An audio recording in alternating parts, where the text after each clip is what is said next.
everybody, how's it going? Ben Gothard here with another Project Egg interview. And today we're going to be talking with Linsay Moore from Florida. How you doing today, Linsay? I am doing great. I'm doing great. So thank you for having me on here today. Absolutely. It's my pleasure. So let's jump right into it. Linsay, my first question for you is, what is your story? Well, my story, I used to work for a Medicare contractor. I did that job for almost about 4 years. And, I dabbled with, network marketing off and on for some time or whatever. And after working at that job for 4 years, I just knew that there had to be a different way for me to actually have a life, to actually experience life, to make money and things like that, and have those two things exist in the same place. So I got back into network marketing, which also introduced me into online marketing. And once I came into the online market, I started to get, introduced to other ways to make money online. And I started to fall further and further down the rabbit hole. And to the point where I do more so promoting of affiliate products and also e-commerce. And I've been working full time from home for almost 4 years come this summer. Well, actually 3 years come this summer, 3 years. Wow, that's awesome. So, Yeah. you started out more on the Medicare contractor side. Can you maybe give us a little bit of insight on your upbringing, kind of where you came from, and take us all the way to when you started with that Medicare deal? Sure. So my parents, both of them college educated. My mother, she started off as a math teacher in elementary schools and then went on to become a trainer at Blue Cross and Blue Shield for quite some time.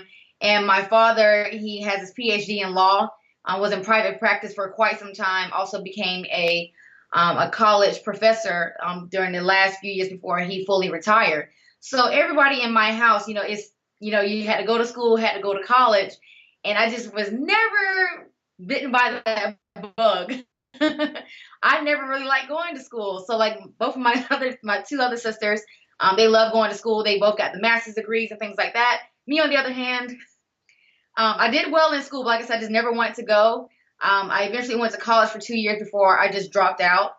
And I was jumping from one job to another and things like that. So I finally settled at the job for the Medicare contractor, and that was like the longest I ever been at a job was like 4 years. And then, like I said, like I just knew that it was just something else for me to do. Like it had to be a better way. So that would let me, like I said, back into network marketing in the online space, and like I said, falling down that rabbit hole pretty much. But yeah, like I said, everybody in my family is just really college educated, college oriented, and I just went the other way. Absolutely. And is there anything about your character that you would be more inclined not to go to college? Like I think a lot of entrepreneurs, a lot of the time, it's kind of a rebelliousness in them, or it's some problem with authority, or something like that. Is Mhm. there anything that you can point to in yourself that is a reason that you may not have been as fond of that whole route of traditional schooling and getting a job?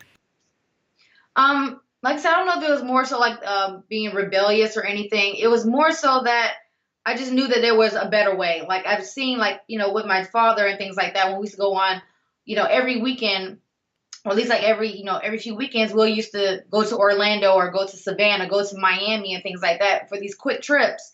And you always see people who are living in these nice houses and these driving expensive cars, and they're having lunch in the middle of the day on a Monday. And you're like, okay, well, he's not at work, but he's driving this nice car and things like that. So it was more sort of the surroundings I had saw and when things I saw on TV, and I just knew that coming to going to school, going to college, and basically just regurgitating information over and over again and just keeping things by memory, this wasn't the way to go. Um, and during my college years, like I said, I knew it had to be a better way to make money, to live a different lifestyle, and I couldn't translate that to other people because it was just always ingrained. You had to go to college, you had to get a job. And I just didn't know what I could do to achieve that. So that's why I started with network marketing in my early 20s. I failed miserably several times, but it just seemed like it was the way to go. But I just couldn't really, have success with it until about 2013 when I started network marketing all over again. Absolutely. So, I want to talk about when you started college and you went for 2 years and then you said you dropped out. What did you learn in that time about yourself that gave you the confidence to say, you know what, it's time for me to move on from college, and what advice would you give to other people who might be thinking about going down that same route? Well, definitely. One thing I learned, like with college, like I was pretty much, I guess I was kind of pressured, like like I said, that belief system that you had that this is the only way for you to make a lot of money in this lifetime is that you have to go to college and things like that. I already knew before, like I went into college, like I didn't want to go this route. I didn't want to go this route, but like I said, because of the pressure of the family and the whole, if you want to stay in my house, you have to go to college type of thing. So, I was, like I said, just because of the pressure, I had to go. So I would tell people, if you really feel inside of yourself that that is not the option for you to go, then don't do it. I would tell you to do that, or maybe even take a year off. Find out who you are as a person before you make that commitment to go to college and start racking up all this debt that you don't really need. Um, and that's what I pretty much learned from that. And it took me 2 years to kind of basically just put my foot down and just say, like, you know what, this is not the option for me. And I just refused to continue. Now, a part of that decision came like, I had to get my own apartment. I had to move out and all the stuff like that. But it was a sacrifice that was needed, and it helped to shape me to the person I am now. So I would definitely tell people, don't rush into the college situation, and don't just do it just because everybody else is telling you this is what you have to do to make large sums of money in this lifetime, because that is not the case anymore. Absolutely, absolutely. And so, I really like what you said about not really worrying about what other people are telling you. Okay, and I think that it's an important point that I want to talk about a little bit, because as entrepreneurs, we're going against the grain, and we're taking paths that most people are not going to take, whether it be because they don't feel comfortable, they don't have the confidence, they might just be scared to do it. So, can you talk about how important it is to be able to kind of shut out that negative talk from other people? Oh, so the best thing that I ever did for my business to kind of shut out that negative talk is to surround myself with other people who are doing the same thing as me. That is by far the best way, because sometimes if you try to do it on your own, and it's been sometimes during this time I've been building my business that I just been by myself, and it's very easy to get caught up in your head and like all that negative talk, like that's just trying to pull you back into the norm, I guess you would call it, or to kind of bring, if you fail a few times, try to keep you in that failure, those type of negative thoughts. If you don't have nobody to talk to that can relate to the same thing, you will dwell in those thoughts and you will end up quitting. You'll end up giving everything that you worked so hard for. And when I tell you, it's by far the best thing for me to connect with other people. That's why I tell people it's important to go to events. Like I just spoke at an event for a private mastermind in Vegas this past weekend. And I was able to meet some new people that, people that I've already connected with on social media, but now I'm actually physically got to meet them and things like that. And, share ideas, share, the things that we struggle with, whatever the case may be. And just by me doing that, it helped me to get through some of my issues, my challenges, how to actually bounce back from failure a lot often, because if you're going to be building a business online, you're going to have to, I don't want to say really embrace failure, but you have to understand that you're going to fail so many times, but it's the faster you get back up from the failures, the better. And I had to learn that from, like I said, the people that I'm surrounded with. So definitely get you some business friends, an inner circle of people who are all doing the same thing as you, or at least going towards the same goal as you. And that'll help kill all those negative thoughts or whatever the case may be that's going on with you. Absolutely. And you brought up a few really good points.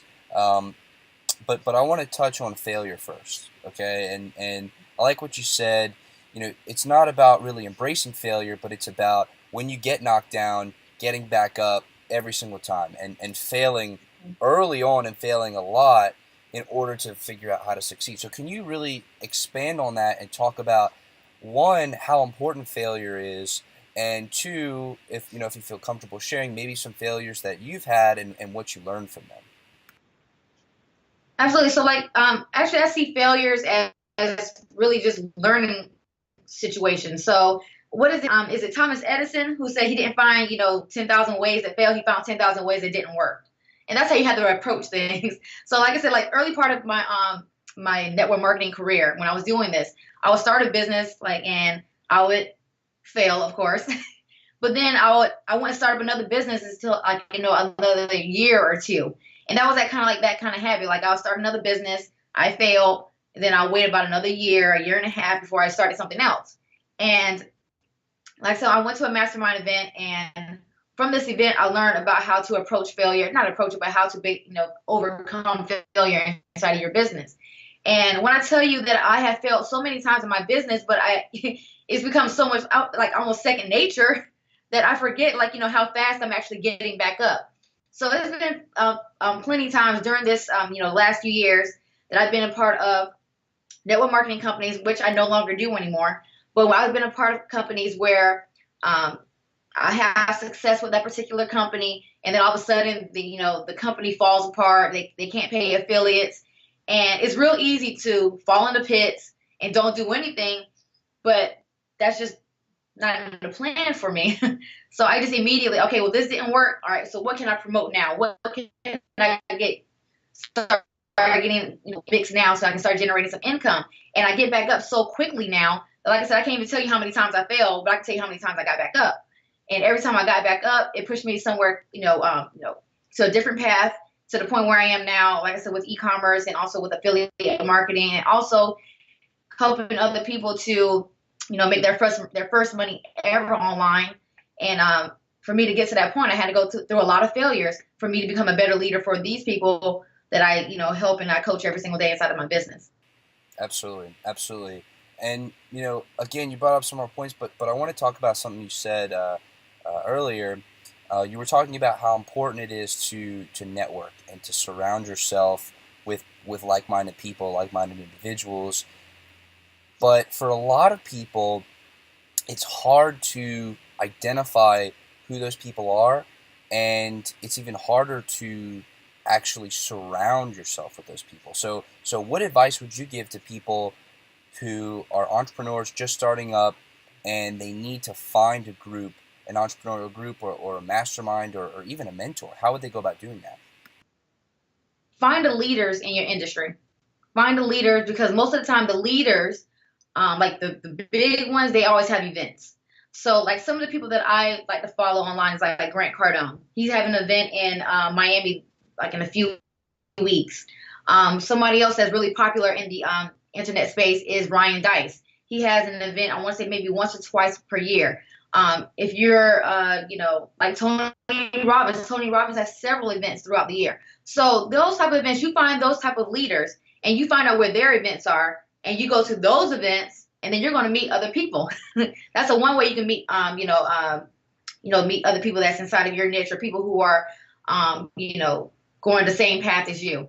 Also, I go through YouTube. Also, like I said, I just find leaders. And then when I go to these particular events, like how I got started, I was part of a particular network marketing company back in 2013. I went to an event in Denver, and I met some people there. They became my inner circle for quite some time. I'm still connected to quite a few of them, but by me meeting them, it actually branched out. They're like, oh, well, they introduced me to other people. So it's like just branching out pretty much. But for starters, if you're just brand new, find the leaders inside of your industry. Like I said, like a Gary Vaynerchuk, like a Grant Cardone, a Tony Robbins, a Ryan Dice, a Frank Kern. I think he does like private masterminds, I think. But you find people like that, find out where their events are, and you make sure you go to those events. It's an event coming up this summer, Affiliate Summit East in New York. Get to those events, network with people, get some names, and that's how you start off to start building up your inner circle, so to speak. Absolutely. That's great advice. And I'd just like to add one more way, which is through Facebook. If you go and let's say you're in e-commerce, there are tons and tons of e-commerce Facebook groups that you can join, and you can ask questions, you can meet people, you can network, and most of the people in those groups are doing the same thing that you're doing. Either they're just getting started or they're further along the path. So definitely utilize Facebook. That's actually how Linsay and I got connected, was through Facebook. So Yeah. I'm glad you expanded on networking. Um, and speaking of networking, you talked about how you spent a lot of time in network marketing, and for some people, they have a bad they kind of have a bad taste in their mouth from network marketing. So without getting too over the line, maybe could you just talk about what you learned from that experience and how it benefited you? Not so much anything about the industry, but more about how it impacted you. So like I said, I no longer do network marketing, but the benefits, the things that I did love about it, is that sense of community, that sense of being a part of something, and then also, like I said, the whole idea was talking about going to events and networking. That's a huge part of it. Also, um, basically like work ethic, because I know when I first initially got started, actually makes you tougher. Let me put it like this. So, when I initially got started, with most network marketing companies, you have to, start with friends and family and things like that. And I was always even nervous to ask my friends and family, about, joining my business or, buying products for me or whatever else. And for every company, I've been a part of many network marketing companies, guys. And um, in every company, I had to start with the same way: ask friends and family, ask friends and family. So that part of it made me really tougher to the fact, and also getting used to rejection. And that's something else you're gonna have to get used to when you're building business, is getting rejected, and how you actually bounce back from it and things like that, and know that it's not anything personal. It's just that, people just don't want your products or your services at that particular time. So, like I said, just learn how not to take things really personally. And like I said, that filtered on into other business ventures that I have done, things like that. And then, like I said, like with network marketing, like I said, I don't want to talk bad about it, because network marketing started all of this. If I didn't do network marketing, I wouldn't come online and try to figure out a way to actually build network marketing better. I wouldn't have found out about, other ways to make money online. I wouldn't have met the amazing people that I'm surrounded by. So, like I said, just because I'm not in it anymore, I definitely don't want to talk negatively about it, because network marketing has produced some of the most amazing people, in business and things like that.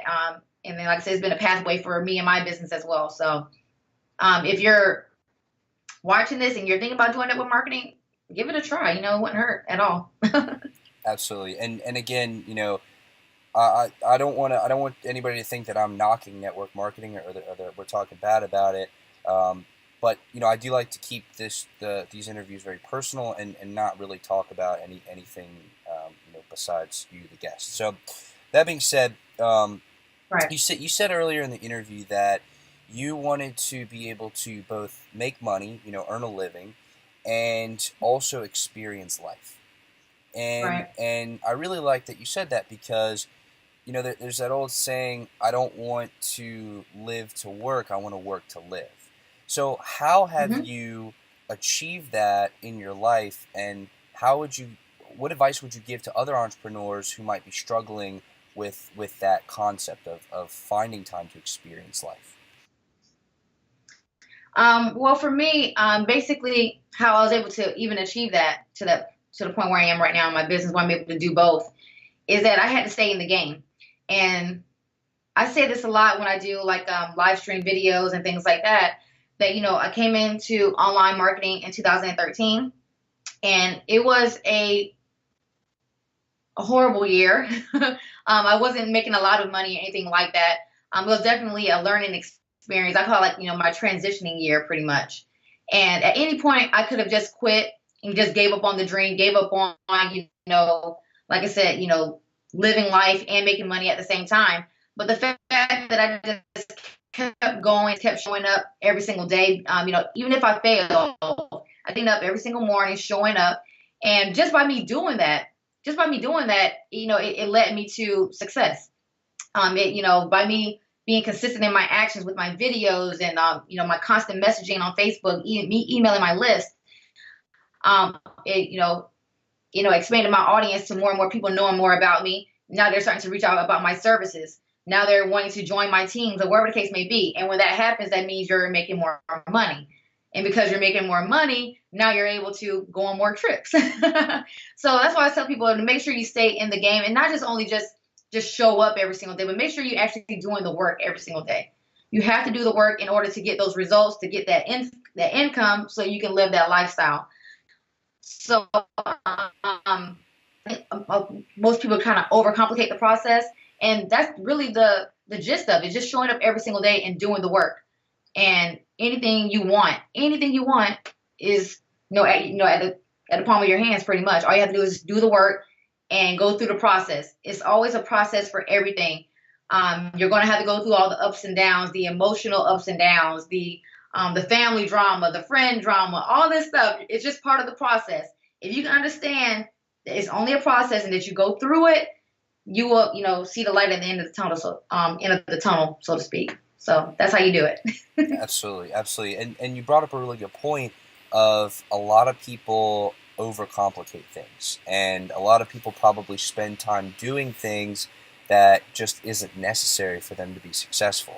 So based on your experience and your knowledge, what advice would you give to people to cut out the noise and focus on that piece piece of the business that really generates the most return for them? So like for my business, like for me, that's really going to make me money inside of my business only takes about 3 to 5 things. So people need to determine what those few things are. People think that you have to be at work 24 hours in order to make money when you really don't. If you can determine what those 3 to 5 things that you need to be doing every single day inside of your business and do them every single day, they will get redundant. Okay? Because it's going to be the same exact things every single day. But if you do it every single day, it's going to pay off. And then also, when I tell you earlier to find those leaders, find 1 to 2 people that you're going to listen to.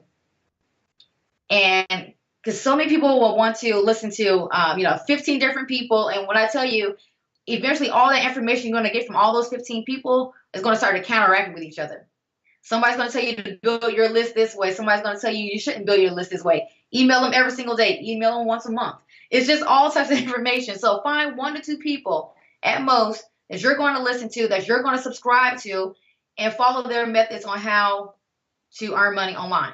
And cut out all the noise. That means also going inside of your email, your Gmail accounts, and unsubscribing to all of those, those people that you have subscribed to or whatever else, and cut it down to 1 to 2 people max, and follow what they said for about a year. Give it a year, following those 1 to 2 people. Follow what they say, stick to it, show up every single day, do the work. You'll get results. Absolutely, absolutely. I think that's a really good point, that we as entrepreneurs need to be persistent and we need to stick with things, right? You said give it at least a year.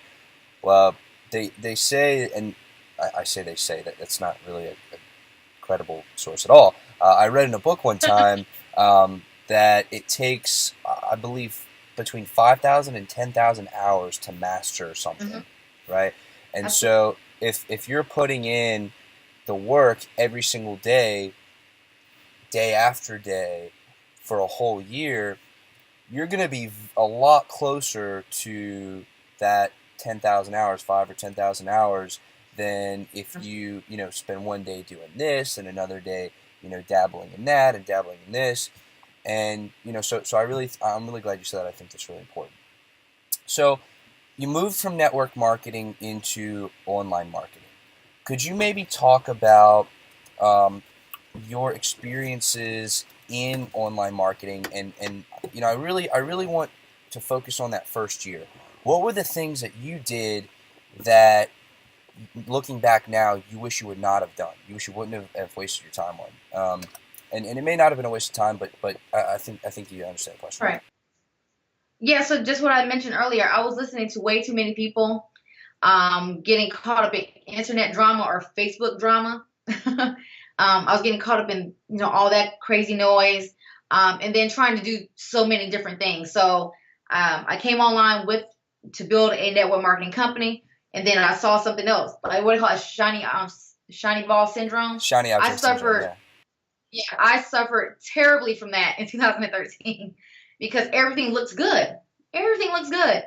And I wanted to join everything. And like how you saying, one day I was doing this, another day I was doing this. And I ended up wasting a lot more time and actually wasted more money doing that by jumping all over the place instead of just finding one thing, finding one person to listen to, and just stick with it for at least a year before I made any type of other rash decisions. Like I said, I was just completely all over the place. And I was also treating my business like a hobby. If I wanted to show up, I show up. If I didn't, I didn't. And you can't approach business like that at all. And like I said, I learned, 2013 is where I learned that. Because I came into online marketing, wanted to, quit my job, and I just didn't see it possible because, like I said, I wasn't doing the work, or doing the things necessary for me to achieve that. And then I went to a mastermind event in Dubai at the end of 2013 for a full week, and actually hung around some people who were really crushing the game. Like, we're talking about the guy who hosted the event is like worth over $500 million. And Wow. after being around that, I came back to the States 6 months later. I quit my job. Something that I've been trying to strive to do for years. But when you get focused and, do the work, you can achieve your goals a lot faster. And like I Absolutely. said, I did in 6 months. Absolutely. That's incredible. So when people are first starting their business, I feel like, and what you said about shiny object syndrome is absolutely correct. A lot of people struggle with that. How is somebody supposed to identify that one thing? The one thing that, if they continue to do it and they find and listen to that one person who's going to teach them about it, they'll be successful. How do they know when they found that one thing that's going to work for them? What I would say is do the research beforehand. Like I said, most times we'll see something that pops up in our news feed and it's like how you can make money really fast or something like that. And we just immediately want to join that business because we want to make money fast. And then once you're in it, you find that, you don't want to build your business that particular way. You don't want to spam people's inboxes all day to make money and things like that. So it's important to do the research before you just jump into anything. See, like, even like the person that you plan on joining or maybe purchasing their content or, like their coaching or whatever else. See how they work their particular business. See if that's something that you see yourself doing. Like I said, like some people feel like they just, like for me, I love videos. I love to, market through video. If you know you're not a video person at all, then I probably won't be the person that you want to work with because I love videos. I love expressing my opinions through videos, my coaching, my teaching, my value, or whatever the case may be. So I think it really just comes down to research and don't just act so quick to make a decision just because you're looking to make money in the next 2 weeks. Just do the research beforehand. I even with my coaching client, who's in e-commerce, they just want to dive in head first. And it's like, you know what? If you actually spend the time and just do the research, you'll make better decisions. So just do the research the company, research the person you're about to work with, join, or purchase their coaching. And that way you can kind of make a better decision or whatever the case may be. But I know for me, it took me about, I went from network marketing to, affiliate marketing to e-commerce. And by me doing that and actually having some experience and getting those results, is where I really found my passion with e-commerce and things like that. So you're definitely going to have to go through a few things before you actually find the thing that you love. I will tell you that sometimes you won't find it right off the bat because I sure didn't. But whatever you try, I mean, give it a try. Don't just give it, just 2 weeks and just like, oh, I don't like doing this. Actually, give it a try. Put some time into it. Get some results with it. See how you feel when you get those results and see if there's something that you see yourself doing for the long term. Absolutely. That's fantastic advice. That's fantastic advice. Now, I'm interested because you said you were doing, you did online marketing, but you went into affiliate marketing and then into e-commerce, and you found your passion there. At what point did you feel like you were successful? At what point, and what were you doing that gave you that feeling of being successful? I would say when all my traveling started to pick up. So before, like my travels would just be to Miami. Like I'm in Florida. I'm in North Florida. So Miami is like a 5-hour drive, or maybe I went to Atlanta, and that's about it. I noticed that when my travel really started to pick up, like I said, I'm going to Dubai, Bahamas, Jamaica, and I talk about I could never go to Vegas. I started my online business, and I've been to Vegas 6 or 7 times since 2014. So when that started to pick up, and then when being interviewed for podcasts and um, webinars, that's where I was really successful inside of my business, and that I had came a long way. So it was things like that. It was like the actual rewards and the actual when people leave me testimonials or they hit me up, hey, I got my first sale because of something I saw you teach on YouTube or something like that. That's when I knew I hit that level. That's awesome. That's awesome. So when you went from affiliate marketing to e-commerce, um, and then you say you also do some coaching. Um, what exactly do you do now? Like what is your kind of your big thing right now? It's e-commerce, and I do take on a few students every single month for coaching for e-commerce, but e-commerce is my everything right now. Okay, and let's provide some value on this call because this podcast, this show, is for entrepreneurs, and entrepreneurs are all about value. So, if you could give some advice to people who are trying to get into the e-commerce world, what would you say are the 3 to 5 most important things that they need to work on in order to become successful with e-commerce? With e-commerce, most important is product research. Starting off, you want to find products that are proven winners. Find products that are already winning. Keep it really simple for yourself. The second thing you want to do is do the research. So when it comes to finding your targeting, define your target audience and things like that, take the time to do the research. Find out what magazines they're reading. Find out what TV shows they're watching. The books, everything like that.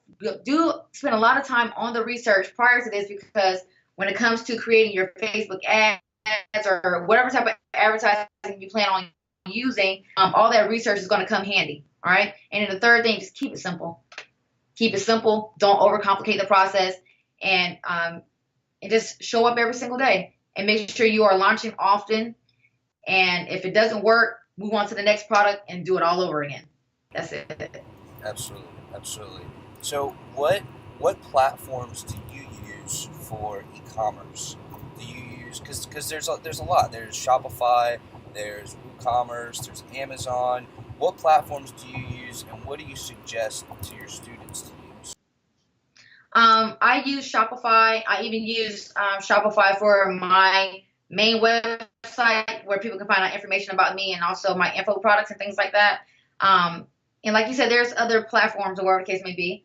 I just feel more comfortable with Shopify. You can set it up within like less than 20 minutes, and you can have it up and running and ready to promote in like 20 minutes or so.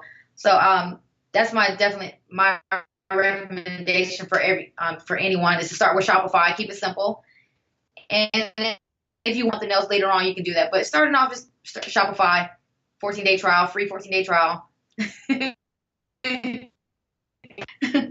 Absolutely, absolutely. So, you're doing Shopify, you're doing your product research, you're researching your target audience, and you have your products on your store. You have your store nice and built out. How do you recommend to get very targeted buyers to come onto your site and actually purchase? So like I said, that goes in with the research. So I use the audience insight tool. I use that heavily. And also, and I also use Google, to find like magazines and things like that. But just even when I just was my coaching client, like we were in audience insights, and there's a lot of tools out there that you can use. But like I said, just starting off, like learn the manual way of actually learning how to research. So when you actually, start using tools, you actually appreciate those tools a lot more. But you still always want to do the manual way. And I swear by the audience insights tool, and that's inside of Facebook. And I'll spend about, maybe an hour, hour and a half if I'm going into a new niche. I spent quite some time in audience insights, doing my research, learning about my particular audience. And I do this before, like I said, with any new niche that I'm a part of, I make sure that I keep a track of all of the new interests that I'm finding.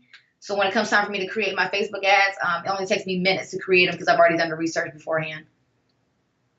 Absolutely, absolutely, and I definitely want to add that Facebook's audience insights is brilliant. I mean, it is just brilliant. It gives you so much information and such good, accurate information that it really does really decrease the amount of time that you have to spend. But I do think that what you said was profound in that you should always learn how to do it the manual way. Learn how to do it as if Facebook's audience insights did not exist, because then you not only appreciate the tool, but you could probably use it a lot more accurately and better.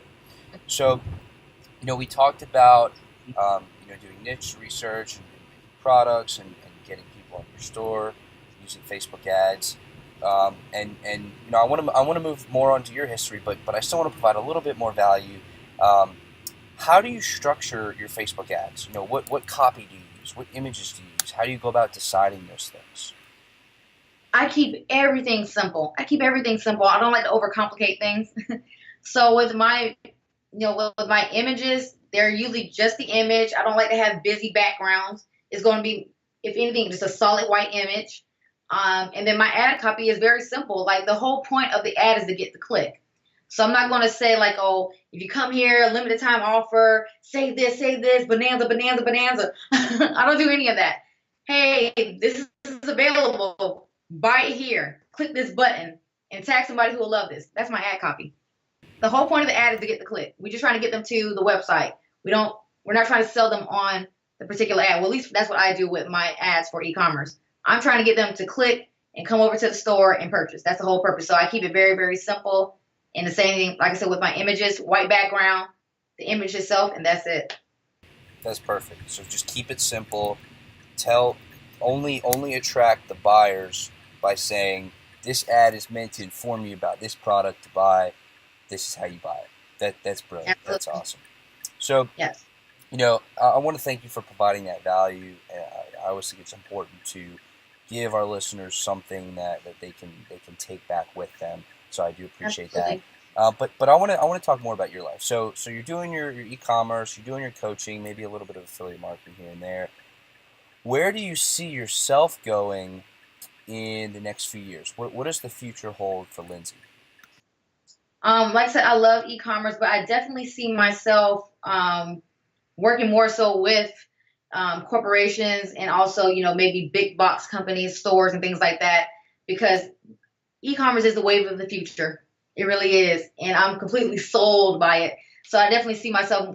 So right now, I'm doing my own stores, and I also, like I said, coach, my students and things like that. But I definitely see myself working with more larger corporations and things like that, getting their stores created, showing them how to incorporate social media and also Facebook advertisement as well to help them increase sales and their bottom line every single month with their company. So that's where I see myself in the next few years. That's awesome. That's great. So I just have a few more questions for you. I really do appreciate your time so far. But we talked about your earlier years, how you dropped out of college and you did all these different things, and it seems like most of that time was spent learning and was spent trying to figure out how you can best approach entrepreneurship and what works best for you. And I think learning and self-improvement and personal development are really important as entrepreneurs. That being said, one of the best ways to do that, in my opinion, is through reading books. What books would you say have been the most influential in your life? And maybe give a top 3, top 5, whatever you feel. Okay. So one book I always swear by, and people may say it's the cliche book, but it's the cliche because it works. Think and Grow Rich, Napoleon Hill, guys. So I finally read that book in 2015. This is like maybe a few months before I started with the e-commerce. I read that book and was blown away. And 2 days later, I even share a story about this on my Facebook, but 2 days later, I was implementing what he says, and I made $2,000 from that book. So when Wow. people tell you that I read that book and I've made money, I'm one of those people. I swear by that book. And one of the people that I love to follow is Bob Proctor. And if anybody follows him, anybody knows that he bought that book when he was like 20 something years old. Bob Proctor is over 80 and he still reads that book. Still reads it to this day. So for me, that is my forever go-to book, and I always go back to that book as a reference. I at least read it here. So definitely that book. Also, The Power of the Subconscious Mind. That's one of my favorite books as well. And then also, the one that I just completed is .com Secrets by Russell Brunson. If you want to learn how to crush it with like the internet marketing game, get that book. You need that book. And then, like I said, the other two books, they help with the mindset. Also, it's Think and Grow Rich. It also talks about the power of the mastermind.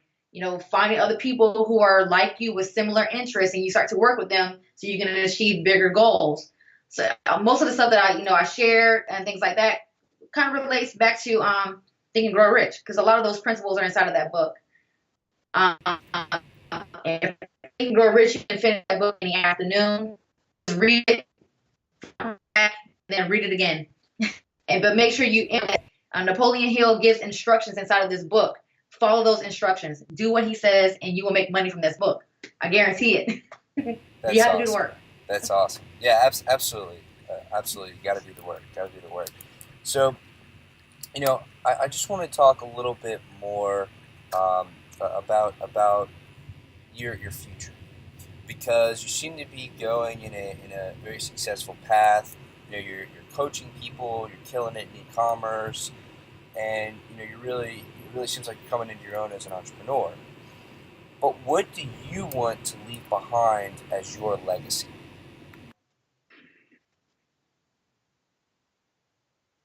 You came in and out. I didn't hear the last part. Oh, sorry about that. What do you want to leave behind as your legacy? That's a good question. This is something that I went to an event in 2014, and they talked about this, about legacy. And up until that point, I never even thought about it. I was talking about, what business I can do and things like that or whatever else. But as part of my legacy, I definitely just want to leave that, that anything is possible, that, whatever you put your mind to, that you can achieve it, no matter what point in life you are.